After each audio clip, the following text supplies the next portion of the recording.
Nehemiah was all in chapter 3. And more important than that, he was calling everyone else all in. But the crazy part about chapter 3 is most people hop right over it. And yet some of the most practical aspects of this book in terms of mobilizing leaders, in terms of mobilizing a church, or really rallying a group of people towards a vision or a task is really right here in the 3rd chapter of Nehemiah. So in this video, I'm going to walk through the chapter of Nehemiah. I'm going to give a bit of a breakdown of what's here. We're going to take a look at the tedious part that sometimes gets skipped because it can appear like a long list of names, but it's actually revealing how Nehemiah has broken down this work into manageable chunks and really achieved to get it done. Now, what I'm doing with all these videos is I'm focusing in on one of the resources that I've used when I've been studying this book. Today, in addition to the Nehemiah Way, I'm going to be using commentary on Nehemiah by James Montgomery Boice. And this one in particular, I think, does a nice job of looking at chapter 3. Some commentaries literally hop over this. In fact, what's interesting, an older commentary by Chuck Swindoll called Hand Me Another Brick is an example of one where for a long time it was viewed as an important commentary on Nehemiah, but it actually almost completely skips chapter 3. And we are not going to do that because it is so important. So let's dive into it. I'm going to start by reading chapter 3. It's a bit of a long one, but bear with me. It's going to be worth it. And if you really feel like I can't listen to all these names, just hit fast forward by about a minute or a couple of minutes and jump right back in. Because what I'm going to do in the Nehemiah Way, one of the things I did was I literally, and you can probably see it here a little bit, is I put a chart together of all the different leaders, the champions, and the workers, or what I often call the serving circles that were surrounding those leaders, along with some notes. And the reason I did that is you have all these different segments of leaders and workers, and I wanted to make sure that we could really see who all of these people were. And so we're gonna dive into it here. So let's start with the scripture. So chapter 3 of Nehemiah. Then Eliashib, the high priest, rose up with his brothers, the priests, and they built the sheep gate. They consecrated it and set its doors. They consecrated it as far as the Tower of the 100, as far as the Tower of Hananel. And next to him, the men of Jericho built. And next to them, Zakur, the son of Imri, built. The sons of Hassanah built the fish gate. They laid its beams and set its doors, its bolts, and its bars. And next to them, Meremoth, the son of Uriah, son of Hakuz, repaired. And next to them, Meshullam, the son of Berechiah, the son of Mejezabel, repaired. And next to them, Zadok, the son of Bana, repaired. And next to them, the Tekoites repaired. But their nobles would not stoop to serve the Lord. Joiada, the son of Paseah, and Meshullam, the son of Besodiah, repaired the gate of Yeshanah. They laid its beams and set its doors, its bolts, and its bars. And next to them repaired Melatiah, the Gibeonite, and Jadon, the Meronthite, the men of Gibeon and Mizpah, the seat of the governor of the province beyond the river. Next to them, Uziel, the son of Merhiah, goldsmiths, repaired. Next to Hananiah, one of the perfumers, repaired, and they restored Jerusalem as far as the broad wall. Next to them, Rephaiah, the son of Hur, ruler of half the district of Jerusalem, repaired. Next to them, Jediah, the son of Harumph, repaired opposite his house. And next to him, Hattush, the son of Hashbaniah, repaired. Melchijah, the son of Harim, and Hashub, the son of Parath Moab, repaired another section, and the Tower of the Ovens. Next to him, Shalom, the son of Helohesh, ruler of half district of Jerusalem, repaired, he and his daughters. Hanam and the inhabitants of Zanoah repaired the valley gate. They rebuilt it and set its doors, its bolts, and its bars, and repaired 1,000 cubits of the wall, as far as the dung gate. Melechijah, the son of Rechab, ruler of the district of Beth Hekarem, repaired the dung gate. He built it and set its doors, its bolts, and its bars. And Shalom, the son of Kol-Hoseh, ruler of the district of Mizpah, repaired the fountain gate. He rebuilt it and covered and set its doors, its bolts, and its bars. And he built the wall of the pool of Shelah, the king's garden, as far as the stairs that go down from the city of David. After him, Nehemiah, the son of Azbuk, ruler of the Has district of Beth Zur, repaired to a point opposite the tombs of David, as far as the artificial pool, and as far as the house of the mighty men. After him, Levites repaired. Raham, the son of Bani, next to him, Hashabiah, ruler of the half district of Kilah, repaired for his district. After him, their brothers repaired. Bavai, the son of Henadad, ruler of the half district of Keilah. Next to him, Ezur, the son of Jeshua, ruler of Mizpah, repaired another section opposite the ascent to the armory at the buttress. After him, Baruch, the son of Zabai, repaired another section from the buttress to the door of the house of Lishib, the high priest. After him, Meremoth, the son of Uriah, son of Hekkoz, repaired another section from the door of the house of Elishib to the end of the house of Elishib. After him, the priests, the men of the surrounding area, repaired. After them, Benjamin and Heshab repaired opposite their house. After them, Azariah, son of Mishiah, son of Ananiah, repaired beside his own house. After him, Benul, the son of Henadad, repaired another section, from the house of Azariah to the buttress and to the corner. Palel, the son of Uzziah, repaired opposite the buttress and the tower projecting from the upper house of the king at the court of the guard. After him, Pedaiah, the son of Perush, and the temple servants living on Ophel repaired to a point opposite the water gate on the east and the projecting tower. After him, the Tekoites repaired another section opposite the great projecting tower as far as the wall of Ophel. Above the horse gate, the priests repaired, each one opposite his own house. After them, Zadok, the son of Immer, repaired opposite his own house. After him, Shemaiah, the son of Shechaniah, the keeper of the east gate, repaired. After him, Hananiah, the son of Shelemiah, and Hanam, the sixth son of Zalaph, repaired another section. And after him, Meshullam, the son of Berechiah, repaired opposite his chamber. After him, Melijah, one of the goldsmiths, repaired as far as the house of the temple servants and of the merchants opposite the Mester gate, and to the upper chamber of the corner. And between the upper chamber of the corner and the sheep gate, the goldsmiths and the merchants repaired.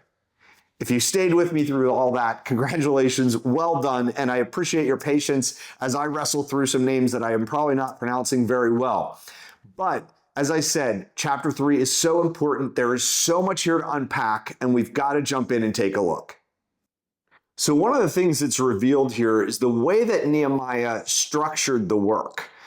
Which is pretty interesting because you see all of these names, but really what he's doing with each one is he's identifying a champion, someone who is naturally already a leader in their various contexts. That you have the high priest, you have religious leaders, you have political leaders, those that are ruling districts of the city. You also have merchants, goldsmiths, and perfumers. So what we're seeing here is a breakdown of the work in very natural sections, and the sections are actually centered around a person, a leader, a champion who naturally has a serving circle, people that they call on and that are used to working with them that will come to their aid in the work and get started with them. It's also important to note that the gates actually become an organizing factor. So there are 46 segments which are identified in this chapter. of just different pieces of the wall, sections of the wall that a different group worked on. But there's also the 7 gates, and you see really working clockwise around the city in terms of the sections of the wall and the gates. So one way to look at it is Nehemiah had identified 46 champions, 46 segments of the work to work on the wall, but there's also the gates themselves. And so in a sense, the space between the gates became even a smaller breakdown. So you see 7 here. Even I wonder if Nehemiah had a smaller leadership team, maybe 3 to 5 people that were really making sure everything got coordinated and those kinds of things. So we don't see that listed here, but we do see kind of 7 large components related to the gates, and then we see these 46 individual components and the champion that's being designated and pulling in their serving circle to help them to do the work. So just, pulling a couple things out of the Nehemiah commentary here.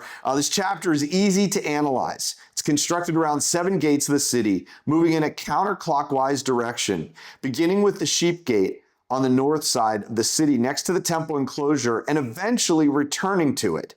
And that's in chapters 1 and 32. A paragraph or a group of several paragraphs is devoted to the repair of each of these sections. So we really see this breakdown. Now, a couple other things.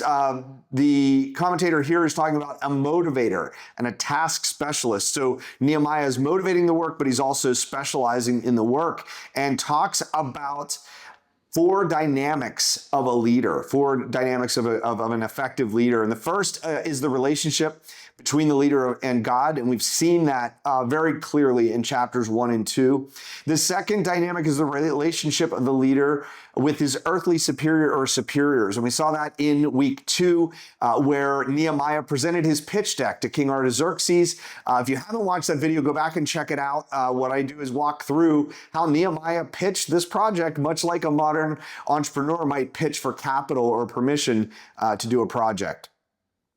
Then the third dynamic is the relationship of the leader to those who are under them or whose work he or she is responsible. So this is where Nehemiah arrives in Jerusalem and essentially rallies the people. And that relationship between him and these people was evident, and it was also very quick. So within 3 days, he managed to build enough relational capital to be able to call them to task and to do the work, and they were immediately ready to do so. And finally, there's also the work itself. And this, as I've already pointed out, is the 4th great dynamic.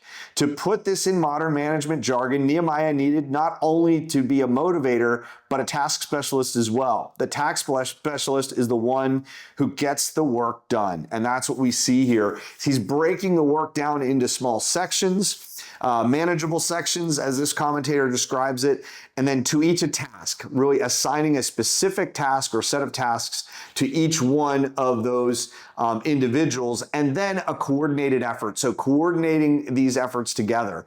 And he identifies the individuals, and we have quite a number of different groups. We have priests, we have the men of Jericho, union men or guild members, city officials, women, bachelors, temple servants, city guards, merchants. They're all being called and given individual tasks, but there's also a coordinating effort.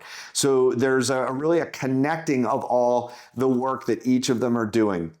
So just taking a quick look at manageable sections, Nehemiah divided the work into manageable sections. If the rebuilding of the walls had been tackled as a task, whole in itself, and if one person or even a group of people had been assigned to it, the work would have seemed impossible. And rightly so. So, because it was such a massive task, being able to break it down into pieces where each person in each serving circle had a task that seemed very manageable was a key thing that we see here in Nehemiah's blueprint for this work. And it goes on to say here is when faced with large assignments, most people make one or more of the following mistakes. Number 1, underestimating the task, like not realizing the magnitude of it or underestimating how much is involved. In one thing that I looked at, you see how Nehemiah examined, you have the whole city of Jerusalem, and the wall that was built here was actually only a very small segment, only about 20% of the city. So Nehemiah realized how big the task was and even shrunk the project down a bit to begin with. And so a pitfall can be underestimating the task or trying to bite off too much at once. Second is letting work go until the end. So often we procrastinate, we put things off, we don't take seriously some of the tasks in the immediate term, and they get pushed down the road, and then all of a sudden they all pile up, and then it can be very stressful. It also can just get to the point where it's just not possible to get it all done. The third pitfall is spending time on later, more interesting problems before tackling earlier and more basic ones. And I can see where this really would have been a temptation for Nehemiah, who was wanting to rebuild the people, the nation, to reinstall the covenant of God, and really to put God and Scripture at the center of everything. And it could have been really easy to go after these more interesting things, but instead he focused on the very basic tactical things of this project, which is getting the wall in motion, getting the wall in place so that the city could be definitive in terms of what was within the city and what was without.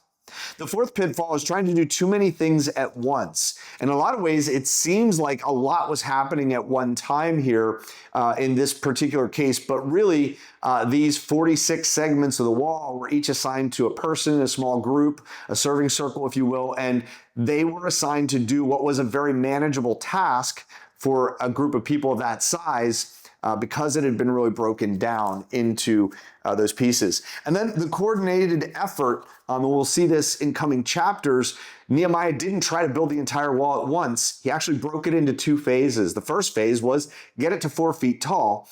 And that way the wall could be completed all the way around and at least more defensible as they start to face opposition and physical attacks.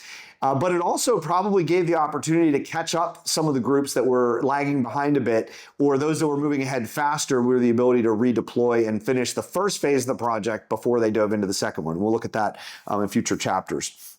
But in terms of coordination, we see all of these being connected. And the last thing this commentator talks about, which I think is important, is the recognition of each of these individuals. So each of these individuals is called out by name. Even their team is identified in this account that Nehemiah gives. And at the same time, the credit is being poured out generously. We see kind of high value real estate in Scripture being dedicated to these individual acknowledgments. And at the same time, the one person that Nehemiah does not credit in the work is himself. And so you see that humility in Nehemiah's work. You see this commentator gives almost a recognition of how different that would have been from the rock star mentality of the Babylonian Empire. Nebuchadnezzar took glory for himself and was judged for it. By contrast, Nehemiah gave credit to others, listing what each had been assigned and what each had built. Then, when it was all over, he gave the ultimate glory to God, as he had done from the beginning. This work had been done with the help of our God, was the conclusion Nehemiah made in Nehemiah 6:16. We find here a pattern to emulate by those who desire to and strive for excellence in leadership. The completion of worthy goals is the glory of God. And so what we're seeing here is this book is not only an account of all that's happening here, but it's also recognition of the work that each one of these individuals did.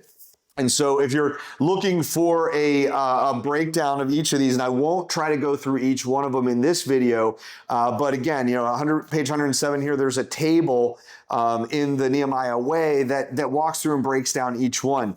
There's actually 32 verses about this. There's 32 kind of points of acknowledgement, but some of the verses actually acknowledge or identify multiple sections of the wall and the individuals that are with them.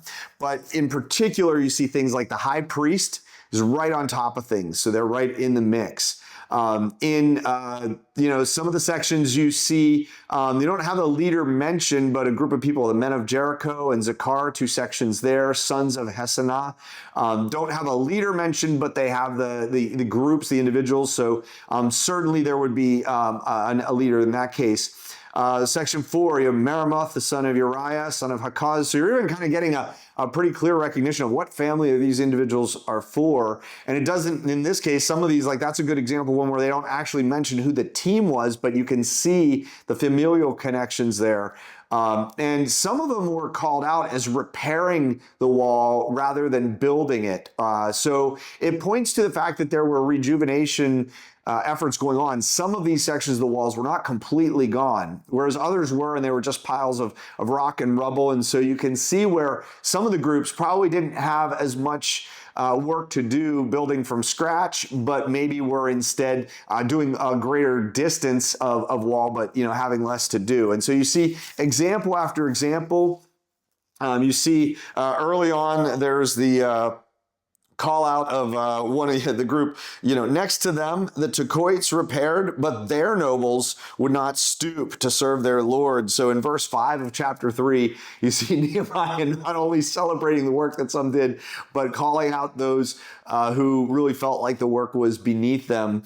And so you see that. And you do see also examples of, just whole families being involved. Next to Shalem, the son of Helohesh, ruler of the Has district of Jerusalem, repaired, he and his daughters. So you see here women being acknowledged, identified, and elevated in their role in this work, which was not always typical in this era and this time.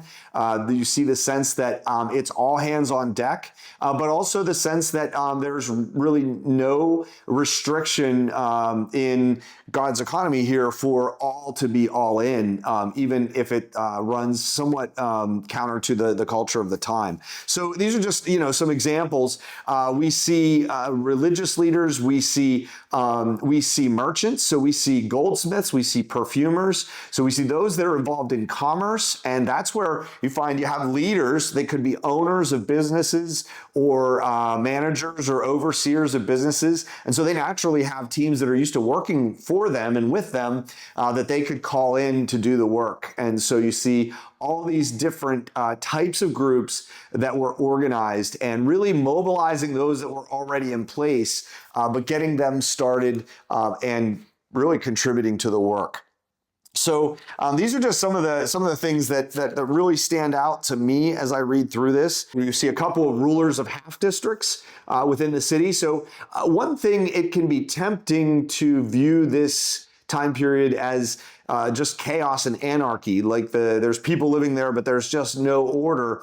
But we do see the church is obviously functioning. You see the high priest, you see Levites and other religious leaders. The government is functioning. You see rulers of half districts. You see those that are in political positions. You also see the economy operating. You see perfumers, you see goldsmiths, you see other merchants who are either producing and selling goods or importing goods or getting goods ready to send out. And so you see money being generated. So you see economic factors in place here. So this city is in a ruin, but it's not completely without order. And they're really all feeling very motivated to be mobilized and to move ahead alongside of Nehemiah.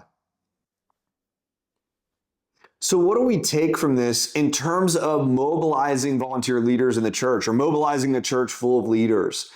I think this is probably the most practical and tactical guide that we receive in the book of Nehemiah.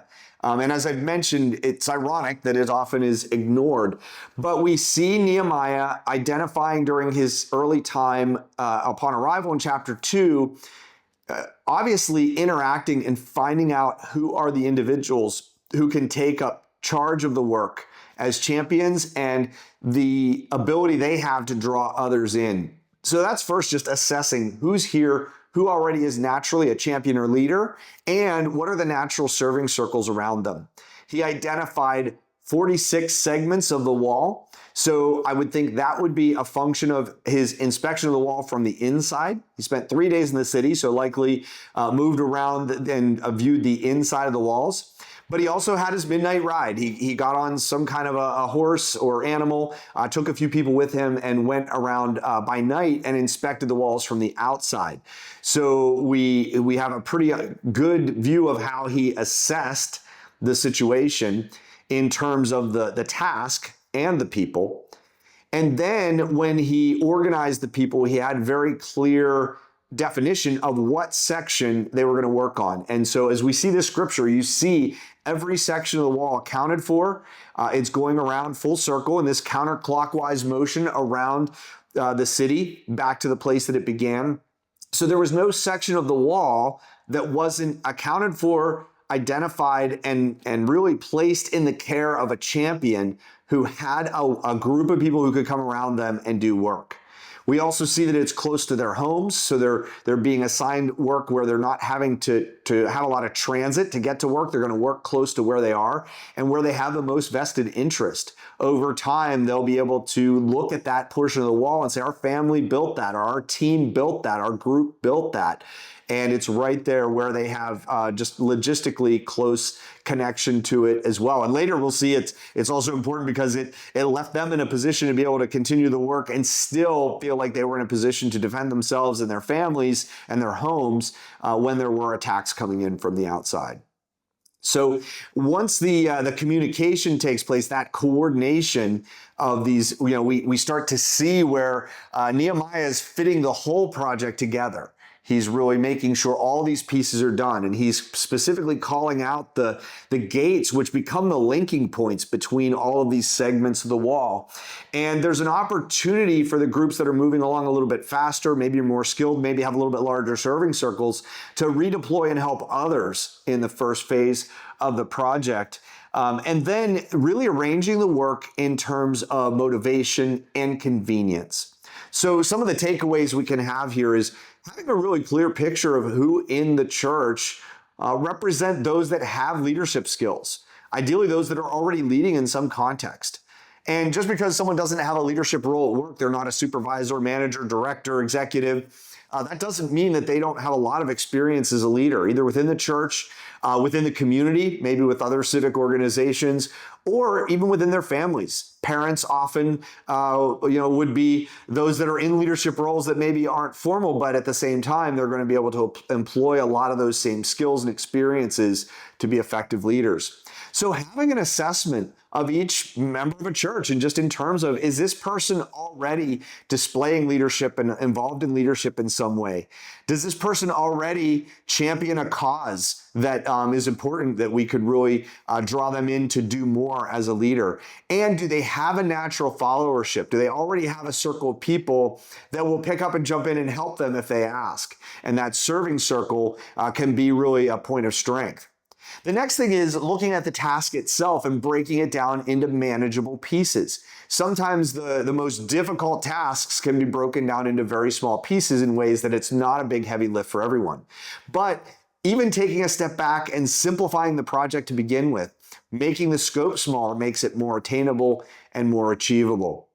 And then finally, having a way to coordinate all of these different pieces. So having clear parameters about how each group is going to operate and how it's going to relate to the other groups that it connects with or that are nearby, that are supporting them, that they're supporting, and really starting to connect those dots, not just from the top, but also locally as these individual champions are working, giving them the opportunity to connect and align with those that are working nearby or closely to their adjacent ministries or things that they're focusing on. And so that coordination effort, that communication effort is really important. And this is where the logistical coordination that Nehemiah did, he really placed each assignment in an area where someone just didn't have a lot of stumbling blocks to get there. It was close. It was just logistically practical. But it was also motivating. They were motivated to work on it because they had a sense of ownership because it was nearby. And no matter what ministry project is going on, whether it's an event, whether it's a larger ministry of the church like Sunday worship service or the sound ministry or the children's ministry or youth ministry, or whether it's something smaller like really just coordinating a Bible study or coordinating community groups, getting started and those kinds of things. These kind of tasks can be really connected to individuals that have a passion for them, has a proximity to them, and has a desire to organize people and really help to get things done. And a lot of times I have seen where it's almost an unwillingness to let go, to hand it off to someone and say, will you just take care of this? Take a particular ministry or project or event and say to an individual that has a clear has a clear leadership capability and has a serving circle and say, can you take this and just make it happen? Figure it out, put the pieces together, rally people around it, and just make it happen. And if you do that along with some, any kind of parameters, I'll call them design parameters for the work. Maybe it needs to be in a particular time frame. Maybe it needs to address a particular audience. Maybe it just needs to recognize or acknowledge some complex dynamics that are related to it. But those can all be part of the instructions when it's handed off. But giving that clear sense of this is what this looks like when it's done, this is when it should be finished, and how it should be achieved, like providing those parameters, but then getting out of the way and letting that person and their team, their serving circle, get the work done. And then finally, acknowledging that work, recognizing even publicly the work that's been done, not for the glory of these individuals, but just to recognize the body at work in serving the Lord. And of course, it's all for nothing if we lose track of the fact that the work that's being done is for God's purposes, for the furthering of God's kingdom, to glorify God. And so this is where Nehemiah's acknowledgement of this really pointing to the fact that it wasn't his own efforts that made it happen. There were a lot of individuals that stepped up and really answered the call to serve God. But ultimately, it was God's work, and it was God that made it happen. It was God that really motivated the people, inspired the people, and filled the people with the desire and the ability to get this work done in a miraculous way that left no one any doubt that God was in it. So chapter 3 gives us this great opportunity to see that not only Nehemiah was all in, but he was able to really help everyone else be all in as well. And that is such an important part of the work that we do in the local church. And so I would encourage you to look for ways to apply these principles in the way you structure your organization, in the way you invite leaders, invite people within the congregation, members, to step up into leadership roles, and the way you even help them to draw on their circle of influence to get work done.